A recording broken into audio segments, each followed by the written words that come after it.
வாழ்க வளமுடன் நண்பர்கள் அனைவருக்கும் வணக்கம். நான் உங்கள் நண்பன் Arjun, SEBI registered research analyst. இப்போ இந்த வீடியோ நம்ம பார்க்க போகிறது மே 3rd வீக் மார்க்கெட் எப்படி இருக்க போகுது, வாரம் நம்ம மார்க்கெட்டில் என்னென்ன முக்கியமான நியூஸ் இருக்குது, ஈவெண்ட்ஸ் இருக்குது. அதாவது இந்த 2 நாளாக last Thursday and Friday market கொஞ்சம் ஸ்டேபிளாக இருக்கிற மாதிரி தெரியுது. அதுவும் பர்டிகுலராக லாஸ்ட் ஃப்ரைடே குளோபல் மார்க்கெட் எல்லாமே வந்து huge sell off. Even north கொரியாவுடைய index KOSPI index nearly 6% down ஆகிருக்குது. ஜாப்பனீஸோடைய நிக்கி டவுன் ஆகிருக்குது நியர்லி 3%. பட் நம்ம மார்க்கெட் வந்து ஸ்லைட்லி ஹையில் வந்து க்ளோஸ் ஆகிருக்குது. இப்போ கூட கிஃப்ட் நிஃப்டி நியர்லி 50 பாயிண்ட்ஸ் ஹையில் இண்டிகேட் பண்ணிட்டு இருக்குது. மற்ற மார்க்கெட்லாம் ஒரு சிவியரான ஒரு செல்லிங் பர்சன்ட். எதனால் அப்படின்னு பார்க்கணும். நிறைய நெகட்டிவ் நியூஸ் இருக்குது. பாசிட்டிவ் நியூஸுங்கிறது 1-2 தான் இருக்குது. ஆனால் நெகட்டிவ் நியூஸுங்கிறது வருஷ கட்டி வந்துட்டு இருக்குதுன்னு வச்சுக்கோங்களேன். ஸோ எல்லாத்தையுமே பார்த்துடலாம். இந்த நியூஸ் எல்லாமே வந்து வர்ற வாரத்தில் நமக்கு வந்து ரிஃப்ளெக்ட் ஆகும் மார்க்கெட்டில்.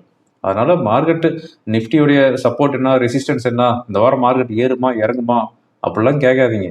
அதாவது மிக்சி ஓடுமா ஓடாதான்லாம் கேட்காதீங்க. இந்த நியூஸ் எல்லாமே பாருங்கள். இந்த நியூஸ் எல்லாமே பார்த்து அதுக்கப்புறம் நீங்களே புரிஞ்சுக்குவீங்க. ஓகே, நம்ம மார்க்கெட்டோட கண்டிஷன் இதுதான் அப்படிங்கிறது உங்களுக்கே தெரியும். ஓகேங்களா? அதனால் எங்கேயுமே ஸ்கிப் பண்ணாமல் பாருங்கள். அப்படின்னா தான் இந்த வீடியோ வந்து உங்களுக்கு வந்து யூஸ்ஃபுல்லாக இருக்கும். ஓகேங்களா? ஃபஸ்ட்டு பாசிட்டிவ் நியூஸ் பார்த்துடலாம். அதான் லாஸ்ட் வீக்லேருந்து இந்த வீடியோ ரெக்கார்ட் பண்ணிட்டு இருக்கிறது. சாட்டர்டே நைட் 7 o'clock ரெக்கார்ட் பண்ணிட்டு இருக்கிறேன். அது வரையும் இருக்கிற நியூஸ் எல்லாமே பார்த்துடலாம். ஒரு பாசிட்டிவ் நியூஸ், பட் அது வந்து ரூமர் தான், நாட் கன்ஃபார்ம் நியூஸு. ஆனால் அந்த ரூமர் தான் வந்து சம்டைம்ஸில் வந்து ரியலாக வரும். ஓகேங்களா? அந்த ரூமர் என்ன அப்படின்னு பார்த்தோம் அப்படின்னா, பாண்ட்ஸ் இன்வெஸ்ட்மெண்ட்டுக்கு டேக்ஸ் வந்து ரெடியூஸ் பண்ணுறதா சொல்லியிருக்கிறாங்க. அதாவது ஃபாரின் இன்ஸ்டிடியூஷனல் இன்வெஸ்டர்ஸ் பாண்டில் இன்வெஸ்ட்மெண்ட் பண்ணுறதுக்கு டேக்ஸ் வந்து ரெடியூஸ் பண்ணுறாங்க மினிஸ்ட்ரி ஆஃப் ஃபினான்ஸு அப்படிங்கிற மாதிரி ஒரு ரூமர் வந்துட்டு இருக்குது. இந்த ரூமர்னால தான் லாஸ்ட்டு தேர்ஸ்டே வந்து மார்க்கெட்டு இன்க்ரீஸ் ஆனதுக்கு ரீசன் இதுதான். ஓகேங்களா? ஆனால் இது வந்து ரூமராக தான் இருக்குது. ஆஸ் ஆஃப் நோ எந்த ஒரு கன்ஃபர்மேஷன் நியூஸும் மினிஸ்ட்ரி ஆஃப் ஃபைனான்ஸில் வந்து கொடுக்க கிடையாது. இது வந்து நம்ம பாசிட்டிவாகவும் நம்ம வந்து ட்ரீட் பண்ணலாம். ஏன்னா மார்க்கெட் வந்து ஹையில் தானே க்ளோஸ் ஆகிடுது, பாசிட்டிவாக தானே க்ளோஸ் ஆகிடுது. அதுக்கு அடுத்து செகண்ட் பாசிட்டிவ் நியூஸ் என்ன அப்படின்னு பார்த்தோம் அப்படின்னா, லாஸ்ட் 2 டேஸாக எஃப்ஐஸ் பையிங் வந்துருக்குறாங்க. ஓகேங்களா? அதாவது தனி ஒருவன் படத்தில் ஒரு முக்கியமான மெசேஜ் சொல்லியிருப்பாங்க அந்த ஹீரோ. ஃபர்ஸ்ட் பேஜில் வர்ற நியூஸுக்கும் லாஸ்ட் பேஜ் வர்ற நியூஸுக்கும் ஒரு கனெக்டிவிட்டி இருக்கும் அப்படின்னு சொல்லுவார். அப்படி அது மாதிரி பாண்ட்ஸுக்கு எஃப்ஐஸு டேக்ஸ் வந்து ரெடியூஸ் பண்ணுறாங்க அப்படின்னு ஒரு ரூமர் இருக்குது. ஆனால் லாஸ்ட் 2 டேஸாக எஃப்ஐஸ் பையிங்கில் இருக்கிறாங்க. ஓகேங்களா? அதாவது லாஸ்ட்டு ஃப்ரைடே 1330 crore வந்து பை பண்ணிக்கிறாங்க. லாஸ்ட் தேர்ஸ்டே நியர்லி 185 crore வந்து பை பண்ணிக்கிறாங்க. ஜஸ்ட் ஒரு 1500 கோடி தான் பை பண்ணிக்கிறாங்க. ஆனால் ஒரு நாளைக்கு விற்றாங்கன்னா 7000 8000 கோடிக்கு விற்பாங்க. ஆனால் 1500 கோடி தான் விற்றுருக்கிறாங்க. இந்த 2 நாளாக மார்க்கெட் ஸ்டேபிள் இருக்குது. இது 2 தான் பாசிட்டிவ் நியூஸ். வேறு எதையும் என்கிட்ட கேட்காதீங்க பாசிட்டிவ் நியூஸாக. நெகட்டிவ் நியூஸ் அப்படின்னு பார்த்தோம் அப்படின்னா, வருஷ கட்டிட்டு வருது. நம்ம பிரைம் மினிஸ்டர் மோடிஜி என்ன சொல்லியிருக்கிறாரு, லாஸ்ட் வீக்கே இந்த நியூஸ்லாம் சொல்லியிருந்தேன். கோல்டு யாரும் வாங்காதீங்க அப்படின்னு சொல்லிட்டு அதுக்கு வந்து இம்போர்ட் டியூட்டி வந்து இன்க்ரீஸ் பண்ணிட்டாரு. அதாவது 6% வந்து 15% கொண்டு வந்துட்டாரு. ஸோ கோல்டு யாரும் வாங்கக்கூடாது, ஒரு வருஷத்துக்கு வாங்காமல் இருங்க அப்படின்னு சொல்லிக்கிறாரு. அடுத்து என்ன சொல்லிக்கிறாரு, ஃபாரின் டூர்லாம் யாரும் அதிகம் போகாதீங்க அப்படின்னு சொல்லிக்கிறாரு. அதுக்கு அடுத்ததாக எலக்ட்ரிக் வெஹிக்கிளை வந்து அதிகம் யூஸ் பண்ணுங்கள், பெட்ரோல் டீசல் வெஹிக்கிளை வந்து அவாய்ட் பண்ணுங்கள் அப்படின்னு சொல்லிக்கிறாரு. மெட்ரோ ட்ரெயினை வந்து யூஸ் பண்ணுங்கள், ஒருத்தருக்கு போகிறதுக்கும் கார் எடுத்துகிட்டு போகாதீங்க, அதனால் மெட்ரோ ட்ரெயினை வந்து யூஸ் பண்ணுங்கள் அப்படின்னு சொல்லிக்கிறாரு. அதுக்கு அடுத்ததாக ஆன்லைன் கிளாஸ் வந்து கண்டக்ட் பண்ணுங்க அப்படிங்கிற மாதிரி சொல்லிக்கிறாரு. ஸோ இவர் சொல்கிறது எல்லாமே வச்சு பார்க்கும்போது நமக்கு என்ன தெரியுது அப்படின்னா, ஃபியூல் நம்ம இந்தியாவுக்கு கெப்பாசிட்டியோடைய இப்போ இருக்கிற கெப்பாசிட்டி எவ்வளோ அப்படின்னா 55 டேஸுக்கு தான் வரும் அப்படின்ட்டு ஒரு 4 to 5 days பிஃபோர் கொடுத்த ஸ்டேட்மெண்ட்டு. ஓகேங்களா? நம்ம இந்தியாவில் வந்து மேக்ஸிமம் வந்து 75 டேஸுக்கு வந்து டெபாசிட் பண்ணி வைப்பாங்க, அதாவது ஸ்டாக் பண்ணி வைப்பாங்க. இப்போ அந்த ஸ்டாக் வந்து 55 டேஸுக்கு வந்துருக்குது அப்படின்னு சொல்லிடுறாங்க. ஸோ இதனால தான் நம்ம ருப்பியை ஸ்ட்ராங் பண்ணணும் அப்படின்ட்டு நம்ம பிரைம் மினிஸ்டர் இதெல்லாம் சொல்லியிருக்கிறாரு. இது வந்து ஒரு நெகட்டிவாக தான் நம்ம வந்து பார்க்கணும். So Indian economic is very strong economic அப்படிங்கிறத நம்ம படிக்கிறத நிறுத்திவிட்டு Indian economic is going to struggle அப்படின்னு நம்ம வந்து படிக்கணும். ஓகேங்களா? அதுக்கு அடுத்ததா பெட்ரோல் டீசல் ப்ரைஸ் வந்து ஹைக் பண்ணிக்கிறாங்க, 3 rupees ஈச். இந்த 3 rupees இன்க்ரீஸ் பண்ணியிருக்கிறாங்க. இதுக்கு முன்னாடி கிட்டத்தட்ட 3-4 வருஷமா வந்து இது எதுவுமே டச் பண்ணவே கிடையாது. ஸோ இப்போ வந்து ரூ. 3 இன்க்ரீஸ் பண்ணிக்கிறாங்க. எல்லாமே எக்ஸ்பெக்டேஷன் வந்து 10 rupees வந்து 15 rupees இன்க்ரீஸ் பண்ணுவாங்கன்னு எக்ஸ்பெக்ட் பண்ணாங்க. ஆனால் ரூ. 3 தான் இன்க்ரீஸ் பண்ணிக்கிறாங்க. ஸோ இந்த ரூ. 3 இன்க்ரீஸ் பண்ணியிருக்கிறதுனால என்ன ஆகும்? அடுத்து இன்ஃப்ளேஷன் அதிகமாக வரும். இப்போவே வந்து லாஸ்ட் வீக் வந்து இன்ஃப்ளேஷன் வந்துருக்குது. இதெல்லாம் நெகட்டிவ் நியூஸில் வந்துட்டு இருக்குதுங்க. லாஸ்ட் வீக் வந்து இன்ஃப்ளேஷன் எவ்வளோ வந்திருக்குது அப்படின்னா, CPI inflation, consumer price inflation எவ்வளோ வந்திருக்குது அப்படின்னா 13 மாத ஹை இன்ஃப்ளேஷன் வந்திருக்குது. 3.48% வந்திருக்குது. ப்ரீவியஸாக இருந்தது 3.38%, சாரி 3.3%. ஸோ சிபிஐ இன்ஃப்ளேஷன் இப்போவே வந்து அதிகமாக வந்துருச்சு. அதுக்கடுத்தது வந்து டபிள்யூபி இன்ஃப்ளேஷன். இந்த ஏப்ரல் மந்த்துக்கு டபிள்யூபி இன்ஃப்ளேஷன் எவ்வளோ வந்திருக்குன்னா 8.3% வந்திருக்குது. இது வந்து லாஸ்ட் மார்ச் மந்த் எவ்வளோ இருந்துச்சு அப்படின்னா 3.88% இருந்துச்சு. ஸோ ஷார்ப்பாக இன்க்ரீஸ் ஆகிருக்குது டபிள்யூபி இன்ஃப்ளேஷன். சிபிஐ இன்ஃப்ளேஷன் அதிகமாக வந்துருக்குது. அதுக்கு அடுத்ததாக யூஎஸோடைய இன்ஃப்ளேஷன். யூஎஸோடைய இன்ஃப்ளேஷன் எவ்வளோ வந்துருக்குன்னா 3.8% வந்துருக்குது. இது வந்து ஹையஸ்ட் இன்ஃப்ளேஷன். ஓகேங்களா? இது வந்து எப்போன்னா இந்த ஒரு 3.5 வருஷத்தில் இல்லாத ஹையஸ்ட் இன்ஃப்ளேஷன் வந்துருக்குது யூஎஸில். அட் த சேம் டைம் யூஎஸோடைய கோர் இன்ஃப்ளேஷனும் வந்து 2.8% வந்துருக்குது. ஸோ இப்போ இந்த வருஷம் வந்து ரேட் கட் பண்ணுவாங்கன்னு எல்லாம் எதிர்பார்த்துட்டு இருந்தாங்க ஃபெட்டு. ஆனால் இந்த வருஷம் வந்து ரேட் கட்டு கிடையாது. அடிஷனலாக டிசம்பர் மந்த்து ஒரு ரேட் ஹைக் இருக்கிறதுக்கு உண்டான பாசிபிலிட்டிஸ் இருக்குது அப்படின்ட்டு போலிங்கில் வந்துருக்குது. ஓகேங்களா? ஸோ குளோபல் மார்க்கெட் எல்லாமே வந்து ஒரு பேட் கண்டிஷனுக்கு நோக்கி போயிட்டு இருக்குது. அதுக்கு அடுத்ததாக பாண்டுக்கு வந்துடலாம். Bond market not even India, US, India, UK and Japan, இங்கே எல்லா இடத்துலையுமே வந்து பாண்டு மார்க்கெட் இன்க்ரீஸ் ஆகிட்டு இருக்குது. பாண்டு மார்க்கெட்டு பொறுத்தவரையும், அதாவது யூஎஸோடைய 10-year பாண்டு ஈல்டு 4.59% வந்துருச்சு. இது வந்து ஹையஸ்ட் லெவல். இந்தியாவுடைய 10-year பாண்டு ஈல்டு வந்து 7.09% வந்துருச்சு. இங்கிலாந்துடைய 30-year கவர்மெண்ட் பாண்டு ஈல்டு 5.85% வந்துருச்சு. இது வந்து லாஸ்ட் கிட்டத்தட்ட 28 வருஷத்துல இல்லாத ஒரு ஹை அதிகமாக வந்திருக்குது இங்கிலாந்துடைய பாண்டு. அதுக்கடுத்தா வந்து ஜாப்பனீஸோடைய 10-year பாண்டு எவ்வளோ வந்திருக்குது அப்படின்னு பார்த்தோம் அப்படின்னா 2.7 வந்திருக்குது. இது வந்து லாஸ்ட்டாக எப்போ இந்த லெவல் வந்துச்சு அப்படின்னு பார்த்தோம் அப்படின்னா 1997 வந்துச்சு. ஸோ 29 வருஷம் ஹை பாண்டுக்கு வந்திருக்குது ஜாப்பனீஸோடைய பாண்டு. ஸோ இந்த பாண்டு ஈல்டு எல்லாமே வந்து எப்போ இன்க்ரீஸ் ஆகும் அப்படின்னா ஸ்டாக் மார்க்கெட்டு இறங்கும் அப்படின்னு ஒரு எக்ஸ்பெக்டேஷன் இருந்தால் மட்டும்தான் வந்து இந்த பாண்டு ஈல்டு எல்லாமே வந்து இன்க்ரீஸ் ஆகும். ஏன்னா ஸ்டாக் மார்க்கெட்டில் வர ஈல்டு குறைவாக இருக்குது.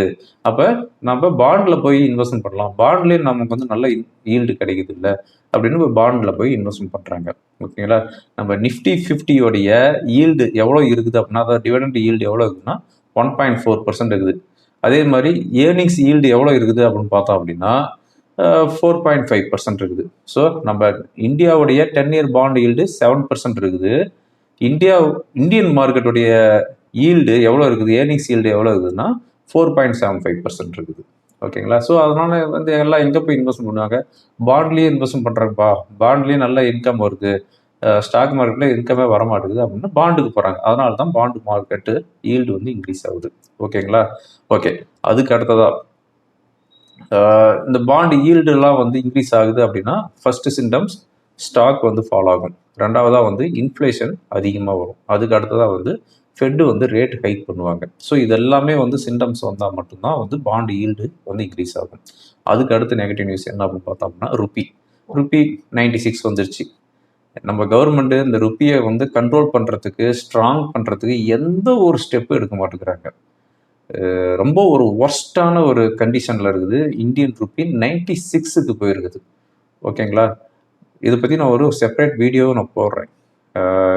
அதாவது ருப்பி வந்து என்ன பண்ணனா ருப்பி வந்து ஸ்ட்ராங் ஆகும் அப்படின்ட்டு ஒரு செப்பரேட் வீடியோ போடுறதுக்கு கூட நான் வந்து ட்ரை பண்ணுறேன்.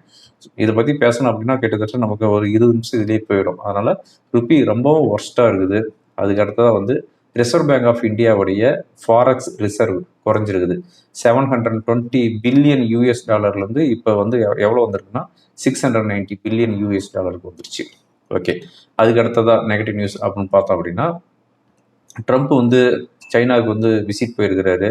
ஆனால் அங்கே போய் எந்த ஒரு ஆக்கப்பூர்வமான எந்த ஒரு சைனும் நடக்க கிடையாது. இவர் இருக்கிற எல்லா சிஇஓவும் ஒரே ஃப்ளைட்டில் கூட்டிகிட்டு போனார். ஆனால் அங்கே போய் டின்னர் சாப்பிட்டு லஞ்ச் சாப்பிட்டு எல்லாமே ரிட்டர்ன் வராங்க. எந்த ஒரு முக்கியமான டீல் எதுவுமே வந்து சைன் ஆகலை அப்படிங்கிறது ஒரு பேட் நியூஸாக தான் இருக்குது. முக்கியமாக பார்த்தோம் அப்படின்னா, அதாவது சைனா பிரசிடெண்ட்டும் யூஎஸ் பிரசிடெண்ட்டும் இந்த டேரிஃப் இஷ்யூ பற்றி நம்ம பேசவே இல்லை அப்படின்னு ஒரு ரீசன் சொல்லியிருக்கிறாங்க. அதுக்கு அடுத்ததாக வந்து பார்த்தோம் அப்படின்னா, தைவான் இஷ்யூவில் எந்த ஒரு கமிட்மெண்ட்டும் யூஎஸ் கொடுக்கல அப்படின்னு சொல்லிட்டாங்க. அதுக்கு அடுத்ததாக இந்த 2026 இன்னும் 2 தடவை இல்லை 3 தடவை நான் வந்து சைனா பிரசிடெண்ட்டை மீட் பண்ணுவேன் அப்படின்னு ட்ரம்ப் சொல்லிக்கிறாரு. அதுக்கடுத்தா வந்து NVIDIAவுடைய H200 சிப்ஸ் இது வந்து நாங்கள் எந்த ஒரு ரெஸ்ட்ரிக்ஷனும் நாங்கள் வந்து கொடுக்க கிடையாது சைனாவுக்கு. ஆனால் சைனா வந்து அதை வாங்க மாட்டேங்கிறாங்க அப்படின்னு சொல்லிக்கிறாரு. ஓகேங்களா? ஸோ ஈரானியன் ஆயில் வாங்குற சம் கம்பெனிலாம் வந்து சைனாவில் இருக்குது. அந்த கம்பெனிகள்லாம் இருக்கிற சேங்ஷன்ஸை பற்றி நாங்கள் வந்து பேசியிருக்கிறோம் அப்படின்னு சொல்லிக்கிறாங்க. ஸோ எந்த ஒரு ஆக்கப்பூர்வமான எந்த ஒரு சைன் ஆகலை யூஎஸ் பிரசிடெண்ட்டும் அண்ட் சைனாவுடைய பிரசிடெண்ட்டும் மீட்டில். அதுக்கு அடுத்ததாக இதெல்லாமே வந்து நெகட்டிவ் நியூஸில் தான் வருது. அதுக்கடுத்தா வந்து ஃபெட் சேர்பர்சன் ஜெரோம் பவுலுடைய பீரியட் இன்னையோட முடியுது. அவர் வந்து பதவி ஏற்று கிட்டத்தட்ட 3000 டேஸ் ஆயிடுச்சு. இன்னையோட அவருடைய பதவி வந்து முடியுது. ஓகேங்களா? ஆக்சுவலாக இவர் வந்து ட்ரம்ப்புக்கு கொஞ்சம் கூட அடிப்பணியாதவர். அவரே வந்து இப்போ வந்து அந்த போஸ்ட்ல வந்து ரிட்டையர்மெண்ட் ஆகிறாருன்னு வச்சுக்காங்களேன். அதனால இது வந்து நெகட்டிவ் நியூஸில் தான் வரும். ஓகே இது எல்லாமே வந்து நெகட்டிவ் நியூஸ். இப்போ ஈரான் யூஎஸ் உடைய வார் சிச்சுவேஷன் இப்போ எப்படி இருக்குது அப்படின்னு பார்த்தோம் அப்படின்னா, அதாவது சீஸ்ஃபயரில் தான் இருக்குது. யூஎஸ் ஈரான் சீஸ்ஃபயரில் தான் கண்டினியூவாக இருக்குது. அதே மாதிரி லெபனான் இஸ்ரேலும் வந்து 45 டேஸ் எக்ஸ்டெண்டட் சீஸ்ஃபயர் வந்து அனௌன்ஸ்மெண்ட் பண்ணிக்கிறாங்க. ஆஸ் ஆஃப் நவ் ஹார்மோஸ் ஜோனில் நாங்கள் வந்து சார்ஜஸ் வந்து கலெக்ட் பண்ண போகிறோம்.